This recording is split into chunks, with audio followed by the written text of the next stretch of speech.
उसने मुझे थ्रेट्स करना स्टार्ट कर दिया। वो मुझे धमकियाँ देना स्टार्ट कर दिया उसने। मेरे सामने आदिल ने कभी भी उनको हाथ नहीं लगाया है। लोगों के कैरेक्टर पे उंगलियाँ उठाना, लोगों को बदनाम करना, राखी सावंत का यही काम है। मेरी माँ एडमिट है, मेरी माँ को कैंसर है और ऐसे बोल बोल के वो अगर डील 2-3 लाख की हुई है तो उसके ऊपर वो 50,000 या लाख रुपए एक्स्ट्रा लेती थी। कैमरे के सामने वो एक अबला नारी है, उसके जो आंसू निकलते हैं झूठे झूठे, उसको रोना आता है, ड्रामा करना आता है। आप लोगों को लगता है ना राखी सावंत बहुत भोली है, वो भोली नहीं है। उसको पता है कि भोला कैसे बना जाता है। कानून सिर्फ उनके लिए है, दूसरों के लिए कुछ भी नहीं है। आज हमारी देश की जनता के लिए कानून है ही नहीं, सिर्फ और सिर्फ राखी के लिए ही पैदा किया गया है कानून।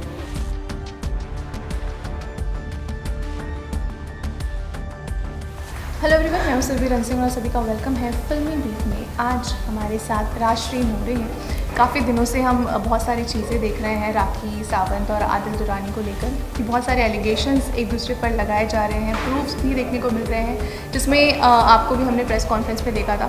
सो पहले तो आपका स्वागत है फिल्मी बीट में। Thank you very much.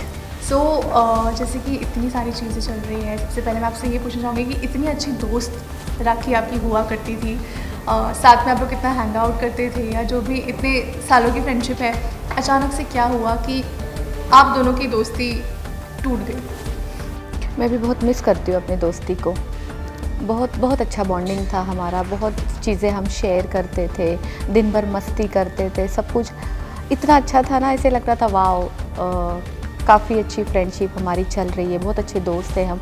मुझे बहुत प्राउड था कि हमारा बॉन्ड ऐसा है, बट मेरा प्राउड जो था राखी ने कुचल दिया, तोड़ दिया, पूरा ख़त्म कर दिया। और कैसे कुचला, मतलब क्या रीज़न है उसका? रीज़न राखी की तरफ से हुआ है, जो भी हुआ है? ये राखी की तरफ से हुआ है जी। ये स्टार्ट राखी ने ही किया है। धीरे धीरे राखी को मेरे प्रति कॉम्प्लेक्स होना स्टार्ट हो गया। देन धीरे धीरे राखी बदतमीज़ियाँ, स्पेशली उसकी बदतमीज़ियाँ मुझसे बर्दाश्त नहीं हो रही थी। तब मैं उसको बार बार बोलती थी, राखी आप मुझसे थोड़े तमीज़ से बात किया करें, मैं आपकी दोस्त हूँ, मैं आपकी मैनेजर नहीं हूँ। उसकी जिस तरीके से लैंग्वेज है मुझे बिल्कुल नहीं पसंद है, the way she talks. But क्या होता है, दोस्त है तो हम सोचते हैं कि चलो जाने दो, तो वो उसी टाइम क्या कहेगी, अच्छा छोड़ना, जाने दे, सॉरी। तो उस टाइम हम वैसे भी ठंडे हो जाते हैं। तो ये बदतमीज़ियाँ धीरे धीरे बढ़ती गई और इस हद तक बढ़ती गई कि उसने मुझे थ्रेट्स करना स्टार्ट कर दिया। वो मुझे धमकियाँ देना स्टार्ट कर दिया उसने। एंड उस दिन से मेरे दिल में ऐसा हुआ कि नो, नाउ स्टॉप, अब राखी और मैं तुम्हें बर्दाश्त नहीं करूँगी। और ये कब की बात थी? ये आदिल के पिक्चर में आने के पहले की बात है या उसके बाद की बात है? ये मेरा और राखी का चल रहा है, देखिए लास्ट जून से। मैं आपको बताती हूँ, आदिल तो तब तो वही थे ही नहीं यहाँ पे। मेरा और राखी के प्रॉब्लम स्टार्ट हो गए लास्ट जून से। देन उसके बाद हम साथ में कहीं बाहर ट्रिप पे भी गए थे, तो वो ट्रिप से ही ज़्यादा स्टार्ट हुआ था। वहाँ से जो स्टार्ट हुआ, फिर हम रिटर्न आए, मैंने उनसे बातचीत करना बंद कर दिया। उसको बुरा लग रहा था कि मैं बात नहीं कर रही हूँ। वो कोई ना कोई बहाने से मुझसे बात करती थी, मुझे स्टूडियो आना है, मैं कहती थी ओके आप आ जाइए। मैंने कभी किसी चीज़ के लिए उनको मना नहीं किया, बट मैं उनसे मिलती नहीं थी। उन्होंने एक बार धोखे से मुझे कहा कि आपके साथ मुझे मिलना है, आप मुझे बैक रोड पे मिलिए। मैंने कहा ओके। मैं गई, मैं वहाँ देखती हूँ तो ऑलरेडी सब मीडिया वहाँ पे खड़ी है। तो उन्होंने ये शो किया, राशि और मेरे बीच में कुछ झगड़े हुए थे, अभी हम पैचअप कर रहे हैं, हम फ्रेंड्स हैं। हालांकि वो वीडियो अगर आप निकाल के देखें तो मैं बहुत क्वाइट थी, मेरे फेस पे हंसी भी नहीं थी। कैसे हंसी होगी? आप किसी को एक चमाट मार दो एंड बोलो हंसो, तो क्या पॉसिबल है? आप किसी का दिल तोड़ दो, आप किसी को बदनाम कर रहे हो, किसी के लिए अश्लील बातें कर रहे हो, कैसे कोई आपके साथ इतने जल्दी हंस सकता है और पैचअप कर सकता है? तो वो एक ड्रामा हुआ उस दिन, और उस दिन के बाद मैं आज तक राखी के साथ कभी नहीं दिखी। मैंने उससे मिलना ही बंद कर दिया। अगर राखी को मेरे स्टूडियो आना होता था तो मेरे लोखंडवाला मार्केट में 2-3 स्टूडियो है, तो वो जिस स्टूडियो में बैठती थी मैं वहाँ नहीं जाती थी, फिर मैं दूसरे स्टूडियो जाके बैठ जाती थी, और मैं उसको बताती भी नहीं थी कि मैं यहाँ अवेलेबल हूँ। उसके बाद फिर आप लोगों की दोस्ती वहाँ से ख़त्म हो गई। लेकिन फिर अभी जो आदिल के साथ चीज़ें हो रही हैं, पहले तो ये था कि दोनों की शादी हो गई है, चीज़ें अच्छी चल रही हैं, फिर अचानक से राखी ने कहा कि वो उनको मारते पीटते हैं और उसके बाद जो भी एलिगेशंस लगाए, आदिल जेल में चले गए। बाहर आने के बाद फिर आदिल ने बहुत सारी चीज़ें कही है, आप क्या उस पर बोलना चाहोगे?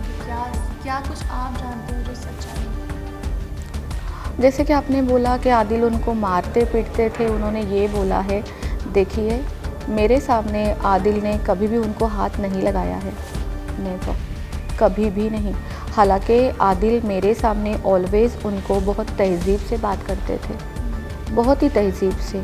जो इंसान इतनी तहज़ीब दिखा रहे हैं, कभी तो कुछ तो एग्रेशन होता मेरे सामने कभी कुछ नहीं हुआ। आदिल ने ऐसा कुछ नहीं किया, मेरे सामने नहीं किया। बट फिर क्या रीज़न है ये सब कुछ होने का? जो एलिगेशंस राखी ने आदिल पर लगाए हैं उसके बारे में आप क्या कहोगे? राखी ने आदिल के ऊपर जो एलिगेशंस लगाए हैं, जैसे राखी ने मुझ पर एलिगेशंस लगाए हैं, तो एलिगेशंस ही होते हैं। वो तो रियल तब होता है जब वो प्रूफ होते हैं। तो राखी को जो मुझ पर एलिगेशंस लगे हैं, जो आदिल के ऊपर लगे हैं, वो प्रूफ करने हैं अभी। तो जो आदिल पर एलिगेशन लगाया है, न्यूड वीडियोस जो उनके थे वो बेचते थे या फिर शूट किया है उन्होंने, और अब जो भी राखी ने इस बारे में कहा है, और वो वीडियोस भी उन्होंने कुछ भेजे हुए हैं, क्या आप उस पर क्या कहना चाहोगे? आपकी आदिल से बात हुई होगी इस बारे में? जी नहीं, मैंने वीडियोस के बारे में कोई बात नहीं की है, और ना मैं वहाँ पे अवेलेबल थी जब ये सब कुछ हो रहा था। वीडियो कब बने, कैसे बने, मुझे नहीं पता। अगर आपने देखा होगा तो बंद कमरे के वीडियोस है वो वहाँ पे, और उसमें शायद लाइट्स चालू है, तो रात की वीडियो है वो सब कुछ। तो वहाँ पे मेरा होना बनता ही नहीं था, राइट? तो ना मैं वहाँ पे अवेलेबल थी, मुझे इसके बारे में कुछ नहीं पता। राखी ने ये भी कहा कि उनका मिसकैरेज हुआ था। ओके। कितनी सच्चाई है इस बारे में? ये उन दिनों की बात है जब हम साथ में रहते थे, और हम हमेशा साथ रहते थे।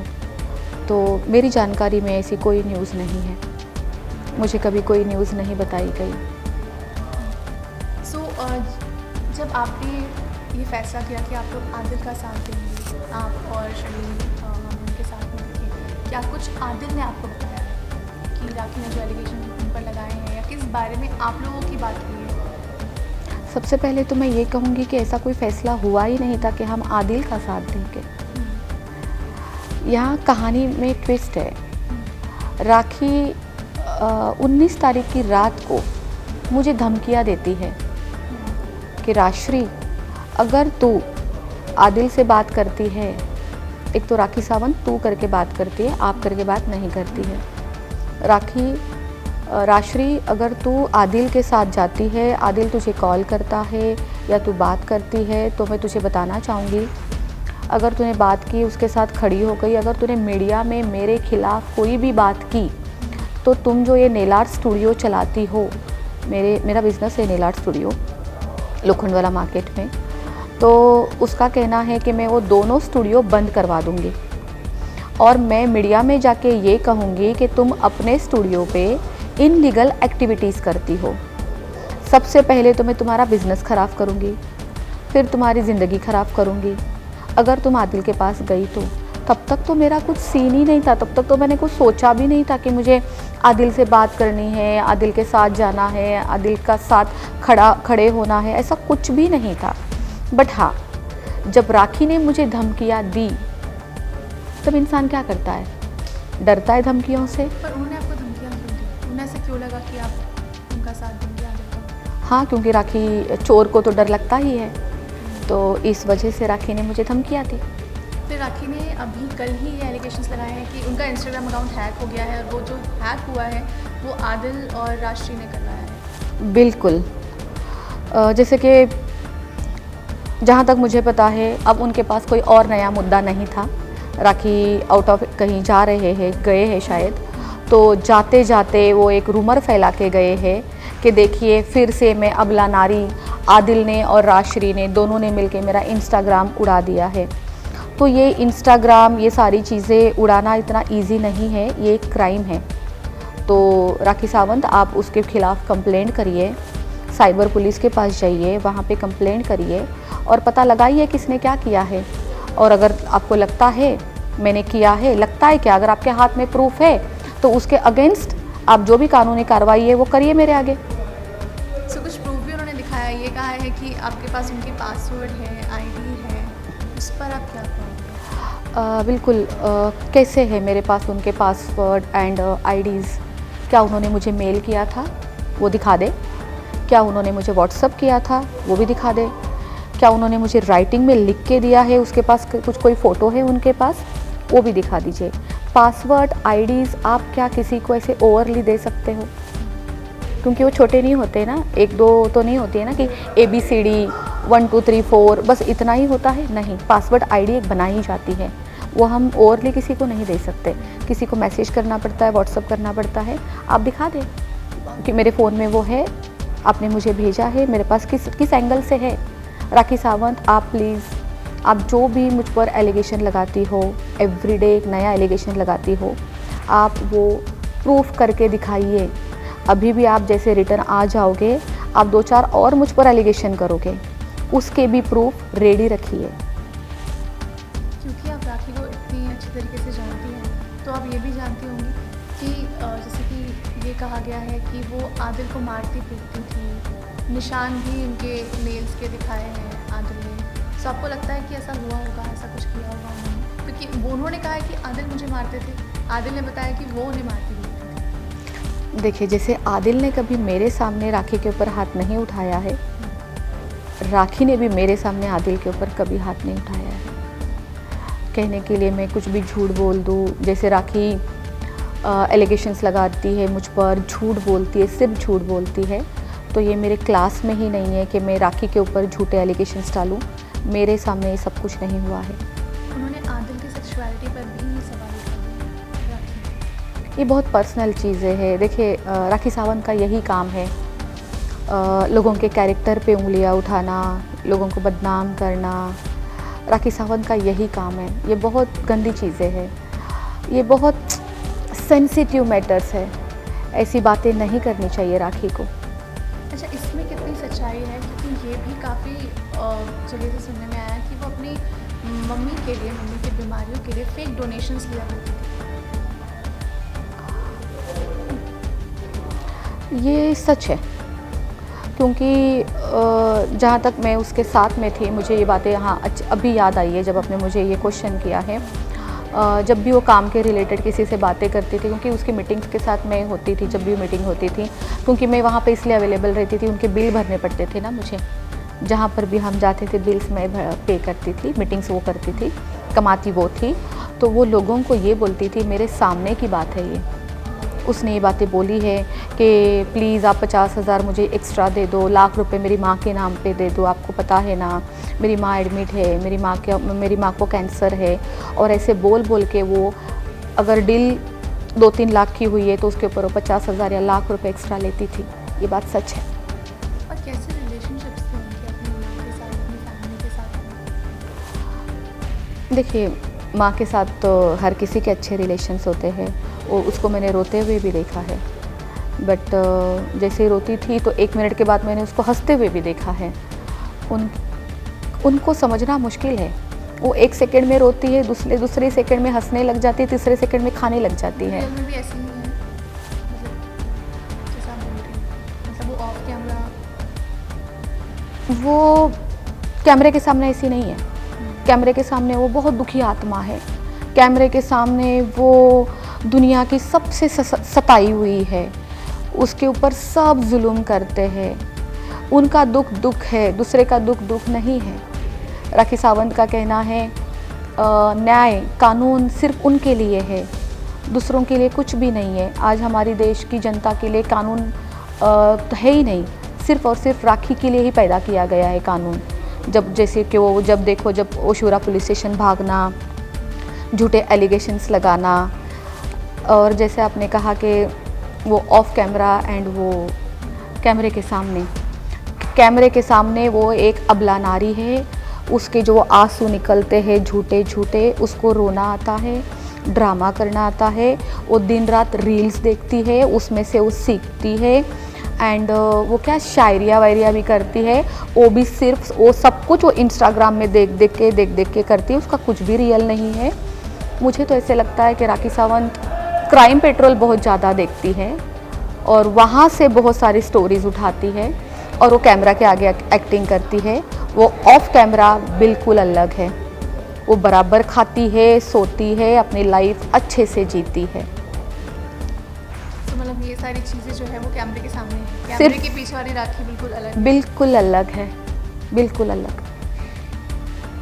सो आप लोगों की जो इतनी अच्छी दोस्ती थी, उनकी इतनी अच्छी दोस्ती शर्लीन के साथ भी थी। शर्लीन का जब मैंने इंटरव्यू किया था, उन्होंने भी छोटी छोटी चीज़ें बताई थी कि कुछ अगर खाना आया है तो वो पहले पूरा खा लेंगी, थोड़ा सा बचा होगा तब वो उनको बोलेंगे तो खा लें। तो उन्होंने कहा ये छोटी छोटी चीज़ें हैं जो उन्हें बॉदर करती थी। तो आप क्या कहना चाहोगे? एक्चुअली बात ना सच है, बहुत बुरा लगता है। देखिए, अगर हम 2-4 लोग यहाँ बैठे हैं और कोई टीम भी हमारे साथ है, जैसे कि हमारे साथ इतने मीडिया पर्सन घूमते थे, अब जो पेपराजी है ना, उन्होंने खाया होता है कुछ नहीं, उनका लंच नहीं होता है, कुछ नहीं होता है, राखी को कवर करने के लिए बस उनके पीछे पीछे पीछे पीछे घूम रहे। राखी ने कभी किसी को ये तक नहीं पूछा है कि आपने पानी पिया, बट आज के बाद राखी ज़रूर पूछेगी और पेपराजी को बुलाएगी। अब देखना, पूरा मीडिया उसके सामने खड़ा होगा और वो सबको नाटक करेगी, आपने खाना खाया, आपने पानी पिया, क्योंकि ये मैं बता रही हूँ। ये आपने पहली बार ऐसा किया? जी, ये मैं फ़र्स्ट टाइम बता रही हूँ। मेरे पास मीडिया वालों के मैसेजेस हैं कि वो क्या सोचते हैं किसके बारे में, राखी कितनी बदतमीज़ी करती है मीडिया वालों के साथ। जिस दिन मेरी प्रेस कॉन्फ्रेंस थी, राखी ने मीडिया को इतने गंद अपशब्द बोले कि तुम लोग तो वेले हो, बेकार हो, तुम्हारे पास कुछ काम धंधा नहीं है, तुम राष्ट्रीय का इंटरव्यू लेने के लिए जा रहे हो। सच में उनका काम है, आप किसी के काम को गाली ना दीजिए, आपका कोई हक नहीं बनता है। कभी किसी ने आपके काम को गाली दी है? बिल्कुल नहीं। राखी सावंत, लोगों को दबाना बंद करो। और जो आपका सवाल था, वो खाना शेयर ना करना एंड वो सब कुछ, ये उनका नेचर है। एक तो जो खाना, जो फूड ऑर्डर होता है, वो किसी दूसरे के पैसे का होता है। जब ऑलवेज़ सब कुछ, तो अभी क्या लोग कहते हैं कि मैं खाने पीने की बात करती हूँ, मैं गिनवा रही हूँ। मैं गिनवा नहीं रही हूँ, मैं राखी सावंत का नेचर बता रही हूँ। आप लोगों को लगता है ना राखी सावंत बहुत भोली है, वो भोली नहीं है। उसको पता है कि भोला कैसे बना जाता है। वो इंडस्ट्री में बहुत टाइम से है और वो बहुत अच्छे से सीख चुकी है सब कुछ। जो इंसान कैमरे के आगे, जिस इंसान को कैमरे के आगे एक्टिंग करने नहीं मिलती है ना, तो फिर वो क्या करेगा? ना वो सीरियल में कोई एक्टिंग कर रहा है, टीवी सीरियल में, ना मूवीज़ में कुछ करने मिल रहा है, तो वो अपनी एक्टिंग कहाँ निकालेगा?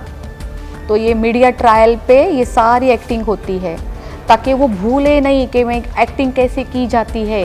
ये ट्रायल है, ये प्रैक्टिस की जाती है कि ओके, मैं एक्टिंग कर सकती हूँ, मैं भूली नहीं हूँ। और ये सच में राखी सावंत का नेचर बहुत गंदा है। अपना खाना किसी के साथ शेयर नहीं करती है, और कभी उसको खाना खाते हुए देखना आप। जी, कोई मैनर्स ही नहीं है, कोई मैनर्स नहीं है, टेबल मैनर्स कुछ नहीं है। जो इंसान किसी को ऑफ़र भी नहीं करता है, मैं क्या बोलूँ। शर्लीन ने बिल्कुल सही बोला है ये। और अभी वो उमरा गई हुई हैं, वहाँ पर भी, वहाँ जाने के पहले अब वहाँ पर भी उन्होंने एक प्रेस कॉन्फ्रेंस किया है, जहाँ उनकी एडवोकेट भी साथ में दिखाई दे रही है। सो वो कुछ एक्शंस लेने की बात कर रहे हैं, क्योंकि जो चीज़ें आप लोगों ने बताई है, प्रूफ दिया है आदिल, आप और शर्लीन ने, उसके अगेंस्ट। सो उस पर आपको क्या कहना है? लीजिए एक्शंस करिए। अगर मैंने आज पुलिस कंप्लेंट की है तो मेरे पास प्रूफ है, तभी की है मैंने। अब राखी सावंत ने क्या क्या एक्शंस लेंगे, क्या मुद्दे उठाए उन्होंने? मुझे गटर बोला, राजश्री ने मुझे गटर बोला। देखिए, मुझे तो एक्टिंग भी नहीं करनी आती क्योंकि मेरा फील्ड नहीं है, राइट। राजश्री ने मुझे गटर बोला, बहुत छोटा सा शब्द यूज़ किया।